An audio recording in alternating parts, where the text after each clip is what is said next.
Hello વિદ્યાર્થી મિત્રો, આપ સૌનું આપની યુટ્યુબ ચેનલ પર હાર્દિક સ્વાગત છે। તો આજે હું તમારા માટે લઈને આવી ગઈ છું ધોરણ 9 વિષય સામાજિક વિજ્ઞાનનો પાઠ 16 આબોહવાની સ્વ અધ્યયન પોથીનું સમજૂતી સાથેનું સચોટ સોલ્યુશન। તે પહેલાં તમે જો આપણી ચેનલને લાઇક શેર અને સબસ્ક્રાઈબ ન કરી હોય તો તે જરૂરથી કરી દેજો। તો ચાલો આપણે આ પાઠની સંપૂર્ણ સમજૂતી મેળવીએ।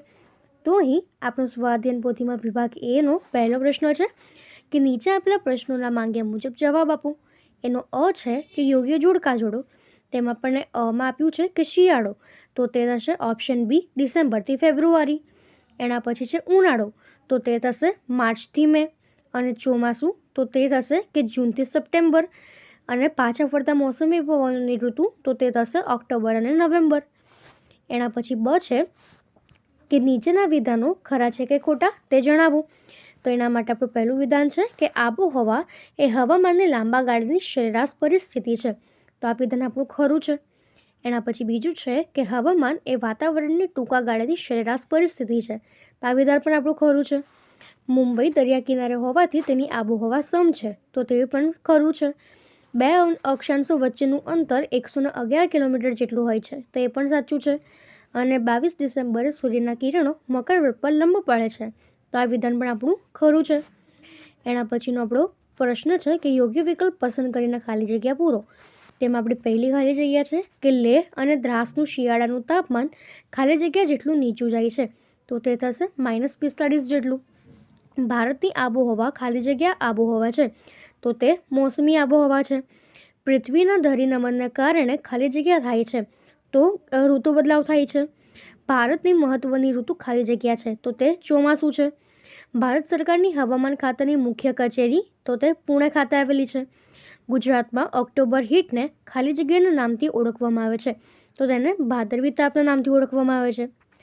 તો હવે એના પછીનો આપણો પ્રશ્ન છે કે નીચેના પ્રશ્નોના વિકલ્પમાંથી યોગ્ય વિકલ્પ પસંદ કરીને સાચો ઉત્તર લખો। તેમાં આપણો પહેલો વિકલ્પ છે કે બંગાળની ખાડી પરથી વાતા પવનોનો બીજો ફાંટો સૌપ્રથમ કયા રાજ્યમાં પ્રવેશે છે, તો તે થશે ઓપ્શન બી પશ્ચિમ બંગાળમાં। બીજું છે કે ચેરાપુંજીની બાજુમાં આવેલું કયું સ્થળ વધુ વરસાદ માટે પ્રચલિત છે, તો તે થશે મૌસીનરામ, ઓપ્શન એ। એના પછી ત્રીજું છે કે પૃથ્વીની ધરી કેટલા અંશે નમેલી છે, ઓપ્શન સી 23.5 ડિગ્રીએ। એના પછી ચોથું છે કે પશ્ચિમ રાજસ્થાનમાં આવેલા રણ પ્રદેશમાં વાર્ષિક સરેરાશ કેટલો વરસાદ પડે છે, તો તે થશે ઓપ્શન એ 10 થી 12 સેન્ટીમીટરનો। અને પાંચમો પ્રશ્ન છે કે નીચેના પૈકી કયું પરિબળ હવાને અસર કરતું નથી, તો તે થશે ઓપ્શન બી રેખાંશ। તો હવે એના પછીનો આપણો પ્રશ્ન છે કે નીચેના પ્રશ્નોના 1-2 વાક્યમાં જવાબ લખો। તેમાં આપણો પહેલો પ્રશ્ન છે કે આબોહવા એટલે શું, તો કોઈ પણ દેશની લાંબા સમયગાળાની વાતાવરણની સરેરાશ પદ્ધતિ, એને આપણે આબોહવા કહીએ છીએ। બીજું છે કે હવામાન બદલવાનો આધાર શાના પર રહેલો છે, તો હવાનું તાપમાન, હવાનું દબાણ, પવનોની દિશા, ધુમ્મસ અને ઝાકળ વગેરે પર હવામાન બદલવાનો આધાર રહેલો છે। ત્રીજું છે મોસમી પવનો કોને કહે છે, ઋતુ પ્રમાણે દિશા બદલતા પવનોને મોસમી પવનો કહેવાય છે। ભારતીય ઋતુઓને પરંપરાગત રીતે કયા કયા ભાગમાં વહેંચવામાં આવે છે, તો તેને 6 ઋતુઓમાં વહેંચવામાં આવે છે: હેમંત, શિશિર, વસંત, ગ્રીષ્મ, વર્ષા અને શરદ। હિમવર્ષા કોને કહે છે, હવામાં રહેલા ભેજનું અતિશય ઠંડીના કારણે બરફના કણમાં રૂપાંતર થઈને વરસવું, એને હિમવર્ષા કહેવાય। એને છઠ્ઠો પ્રશ્ન છે કે ભારતના આબોહવા ઉપર કઈ ઘટનાઓએ ઘેરી અસર કરી છે, તો અલ્નીનો અને લાનીનો જેવી વૈશ્વિક ઘટનાઓએ અસર કરી છે। મારા વહાલા વિદ્યાર્થી મિત્રો, તમે આ જે વિડીયો જોઈ રહ્યા છો તેને થોડું આમ નીચે કરવાનું થશે, અને એ આપણે ચેનલ જે છે એ મિત્રો ખાસ તેને સબસ્ક્રાઈબ કરી અને બાજુમાં જે હાઈપનું બટન આપેલું છે તેના પર એક વખત સિમ્પલી ક્લિક કરી દેવાનું છે। ક્લિક કરશો એટલે તમને જે હાઈપનું હોય એ ઓપ્શન આપશે, તેના પર તમારે એક વખત મિત્રો હાઈપ આપવાની થશે। એના પછીનો આપણો વિભાગ બીનો પહેલો પ્રશ્ન છે કે નીચેના પ્રશ્નોના ટૂંકમાં જવાબ આપો। તેમાં આપણો પહેલો પ્રશ્ન છે કે વરસાદનું ક્રમભંગ એટલે શું, તો એનો જવાબ થશે કે આગળ વધતા મોસમી પવનોની ઋતુ ચોમાસામાં વરસાદવાળા અને વરસાદ વગરના દિવસોના ગાળા વારાફરતી આવ્યા કરે છે। આ ઘટનાને મોસમીનો ક્રમભંગ એટલે કે મોન્સૂન બ્રેક કહેવાય છે। એના પછીનો આપણો બીજો પ્રશ્ન છે કે ભારતની આબોહવાની વિવિધતા સમજાવતા 2 ઉદાહરણ આપો। તો આબોહવા પ્રમાણે ભારતમાં વર્ષની 4 ઋતુઓ છે: શિયાળો, જે ડિસેમ્બરથી ફેબ્રુઆરીમાં હોય છે; ઉનાળો જે માર્ચથી મે ઋતુમાં હોય છે, ચોમાસું કે જે જૂનથી સપ્ટેમ્બરમાં હોય છે, અને પાછા ફરતા મોસમી પવનો કે જે ઓક્ટોબર અને નવેમ્બરમાં હોય છે. ભારતમાં સૌથી વધારે ઠંડી હિમાલયના પર્વતીય પ્રદેશોમાં ઉચ્ચ ભાગમાં તથા સૌથી વધુ ગરમી એ રાજસ્થાનના રણ પ્રદેશમાં પડે છે. શિયાળામાં જમ્મુ કાશ્મીરમાં અને આવેલા દ્રાસનું તાપમાન -45 ડિગ્રી સેલ્સિયસ જેટલું નીચું જાય છે. જ્યારે ઉનાળામાં રાજસ્થાનમાં આવેલા શ્રીગંગાનગરનું તાપમાન ક્યારેક 51 ડિગ્રી સેલ્સિયસ જેટલું પણ ઊંચું નોંધાયેલું છે. ભારતમાં શિયાળો સ્ફૂર્તિદાયક અને આરોગ્યવર્ધક ઋતુ છે. ભારતમાં આ ઋતુ ઉત્તર પૂર્વના મોસમી પવનો વાય છે. ભારતમાં ઉનાળો ગરમ, સૂકી અને અકળાવનારી ઋતુ છે. ઉત્તર ભારતમાં અને ખાસ કરીને વાયવ્ય ભાગમાં તેની તીવ્ર અસર વર્તાય છે. ભારતમાં વર્ષા ઋતુ સૌથી અગત્યની ઋતુ છે અને આ ઋતુમાં તેના મોસમી પવનો એ સમગ્ર ભારતમાં વરસાદ લાવે છે. વર્ષનો બહુ મોટા ભાગનો વરસાદ એ આ જ ઋતુમાં પડે છે. તો હવે એના પછીનો ત્રીજો પ્રશ્ન છે કે બંગાળની ખાડી પરથી આવતા પવનો ભારતમાં કઈ રીતે સર્જાય છે, જણાવો. તો બંગાળની ખાડી પરથી વાતા મોસમી પવનોનો બીજો ફાંટો એ સૌપ્રથમ પશ્ચિમ બંગાળમાં પ્રવેશ કરે છે અને ત્યાંથી વધુ આગળ વધીને મેઘાલય સુધી પહોંચે છે. આ પવનોમાં ભેજનું પ્રમાણ વધારે હોય છે અને આ પવનને લીધે મેઘાલયમાં વરસાદો પણ ઘણો વરસે છે. અહીં ગારો, ખાસી અને જૈનિત્ય ટેકરીઓના ઢોળાવો ઉપર અતિભારે વરસાદ પડે છે. પશ્ચિમ તરફ ફંટાતા પવનોની દિશા બદલાતા તેઓ હવે દક્ષિણ પૂર્વ દિશામાં બને છે અને પશ્ચિમ બંગાળ, બિહાર, ઉત્તર પ્રદેશ થઈને પંજાબ અને હરિયાણા સુધી પહોંચે છે. આ પવનોમાં ભેજનું પ્રમાણ ઘટતું જાય છે, જેથી આ પવનોના માર્ગમાં પ્રથમ આવનાર પ્રદેશોમાં સૌથી વધારે અને અંત આવનાર પ્રદેશોમાં ક્રમશઃ ઓછો વરસાદ વરસે છે.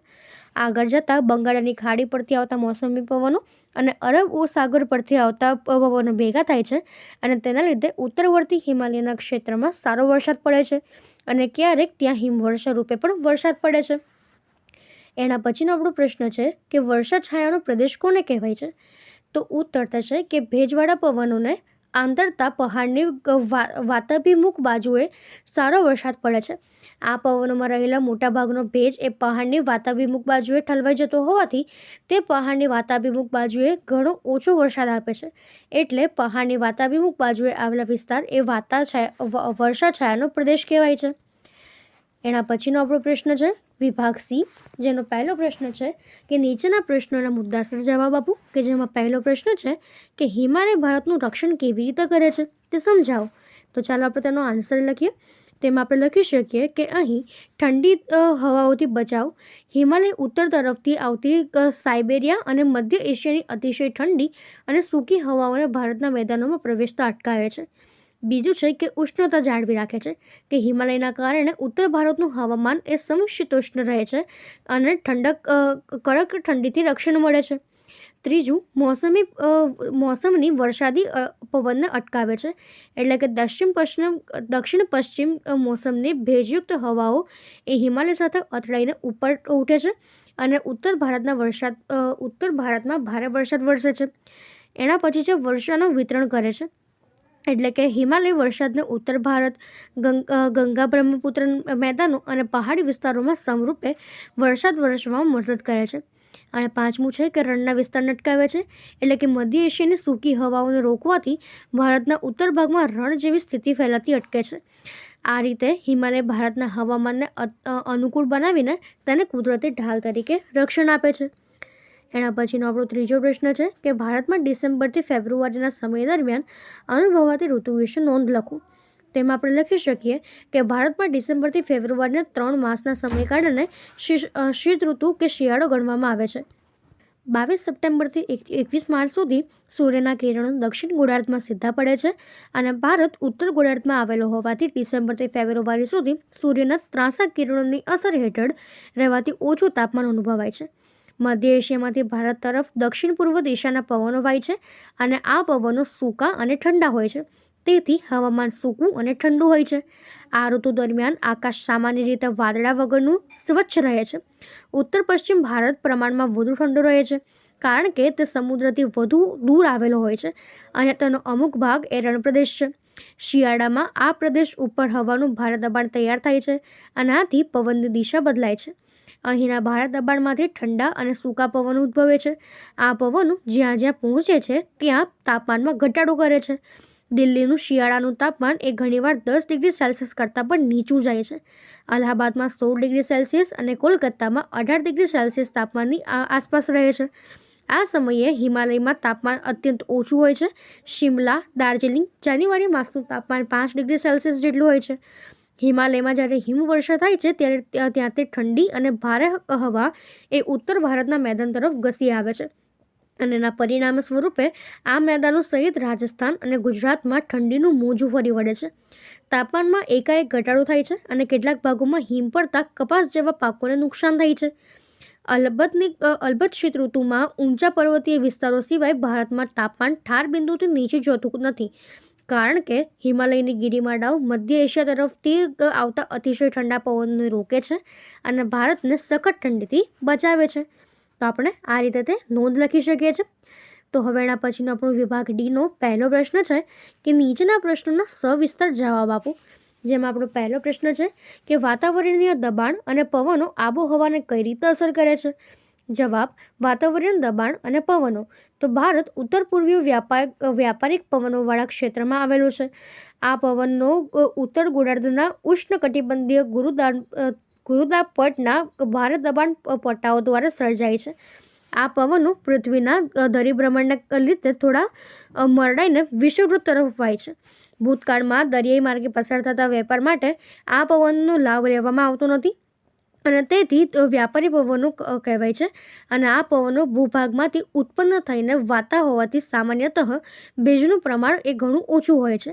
પરંતુ ભારતની દક્ષિણે હિન્દ મહાસાગર આવેલો છે તથા પશ્ચિમે અરબ સાગર તથા પૂર્વમાં બંગાળની ખાડી આવેલી છે.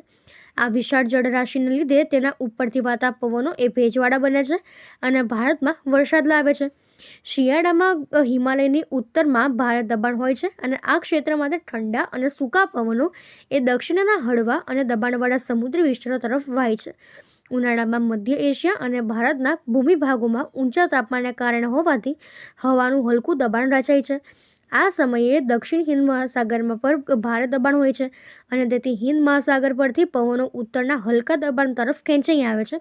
આ પવનોને દક્ષિણ પશ્ચિમ મોસમી પવનો કહેવાય છે અને તે ભેજવાળો હોવાથી ભારતમાં વરસાદ લાવે છે.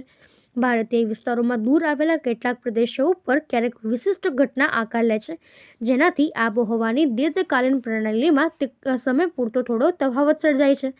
ભારતના હવામાન ઉપર જેટ સ્ટ્રીમ, પશ્ચિમી વિક્ષોભ એટલે કે western disturbance, El Nino સિઝોન જેવી ઘટનાઓ એ ઘણી અસર કરી છે. આમ છતાં એકંદરે ભારતની મોસમી આબોહવાની લાક્ષણિકતાઓ જળવાઈ રહી છે. તો હવે એના પછીનો આપણો બીજો પ્રશ્ન છે કે ટૂંક નોંધ લખો ઋતુ પરિવર્તન. તો ઋતુ પરિવર્તનના મુખ્ય કારણોમાં પૃથ્વીનું સૂર્યની ચારો બાજુ પરિભ્રમણ ઉપરાંત પૃથ્વીની ધરીનું નમન પણ ભાગ ભજવે છે. પૃથ્વીની ધરી એ 23.5 ડિગ્રી સેલ્સિયસ નમેલી છે તથા કક્ષાની સાથે એ 66.58નો ખૂણો બનાવે છે. પૃથ્વીના ધરી નમનને કારણે ઋતુઓ થાય છે અને વધારે સમય એ સૂર્યપ્રકાશ મેળવતા વિસ્તારોમાં ઉનાળો અને ઓછો સમય સૂર્યપ્રકાશ મેળવતા વિસ્તારોમાં શિયાળો અનુભવાય છે.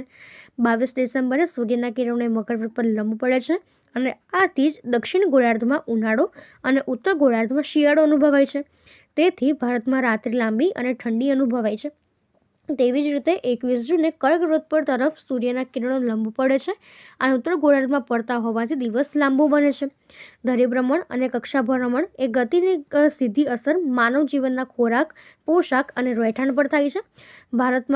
ભારત જેવા મોસમી આબોહવા ધરાવતા દેશોમાં ઋતુ પ્રમાણે દિશા બદલાતા શિયાળાના અને ઉનાળાના મોસમી પવનો એ ઋતુગત હવામાન પર વ્યાપક અસર કરે છે અને દરેક ઋતુના હવામાનને આગવા લક્ષણો આપે છે.